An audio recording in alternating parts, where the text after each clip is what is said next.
What makes a hoax stand out from a joke or an April Fool's Day prank? In some instances, there's a fine line between a funny prank and a disturbing hoax. Those who started the hoax ended up spending at least a little time behind bars to think about what they'd done. Swatting. Perhaps one of the most dangerous and dumb hoaxes that some people have tried is called swatting. In a nutshell, this involves getting police to enter or storm someone else's house in the belief people inside need help. In 2014, a 17-year-old Canadian was arrested after he swatted someone. Having been rejected by a girl at school, the teenager called the police to inform them he was in the girl's house and would kill her and anyone who tried to help. Of course, he wasn't anywhere near the girl's house, but police didn't care and arrested the troublemaker all the same. Graveyard ghost. Anthony Stollard is proof that alcohol, churches, and hoaxes do not go together. In 2014, Stollard was drunk and on church grounds when he decided it would be fun to pretend he was a ghost. Bordering on the ridiculous, people nearby were more than a little upset when they heard ghost sounds coming from the graveyard. Only after Stollard was seen running around with his arms up howling like a ghost did people call the police, who promptly arrested and fined the graveyard intruder. Forgetful groom. If you've ever been involved in a wedding, you know it can be a stressful day. You likely also know that it's the bride's day and you shouldn't mess around with the big decisions. Apparently, nobody told groom Neil McArdle. While he'd remembered the tuxes and rings, McArdle had forgot to get all the legal paperwork in order. Rather than tell his bride about the slip, he decided to stall the wedding by calling in a bomb threat. Needless to say, the hoax didn't go over well with the authorities, and the groom-to-be ended up facing a 12-month jail sentence. Swatting Part 2.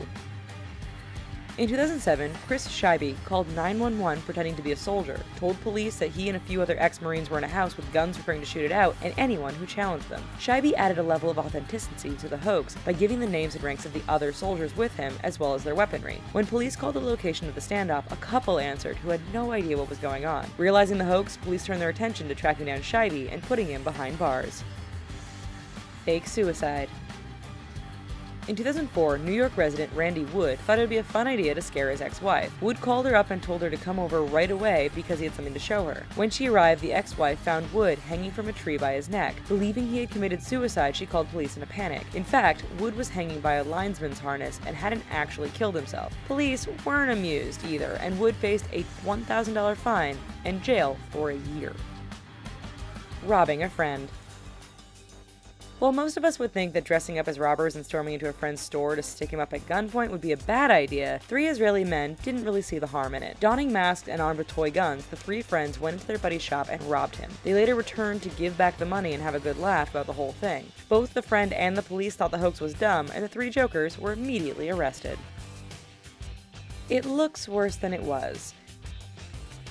In 2011, Tyel Morton decided to pull one over on some of his high school friends on the last day of school. What makes for fun times? Apparently, Tyel thought putting an inflatable sex doll in one of the women's bathroom stalls would be funny. A janitor saw Tyel run out of the bathroom, and school security footage showed that around the same time, a hooded person had entered the school with a package and left empty-handed. The school was locked down, the bomb squad and police dogs called in, and Morton ended up getting arrested because of the whole thing. Roadkill hoax.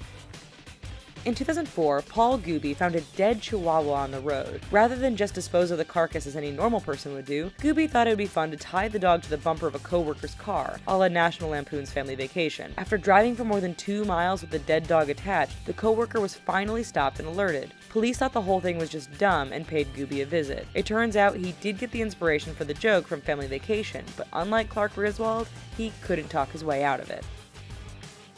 Fake terrorists. 3 brothers from Melbourne, Australia set up one prank so bad it terrified people on the street and could have ended up with all 3 of them getting killed. The 3 men, whose names were withheld by police, were known for staging faked bombings, abductions, and shootings for their YouTube videos, which were becoming more and more popular. In February 2016, authorities showed how real they thought the whole thing was when counter-terrorism forces stormed the boys' home. The dumb hoaxes now have all 3 headed to court to face a list of charges.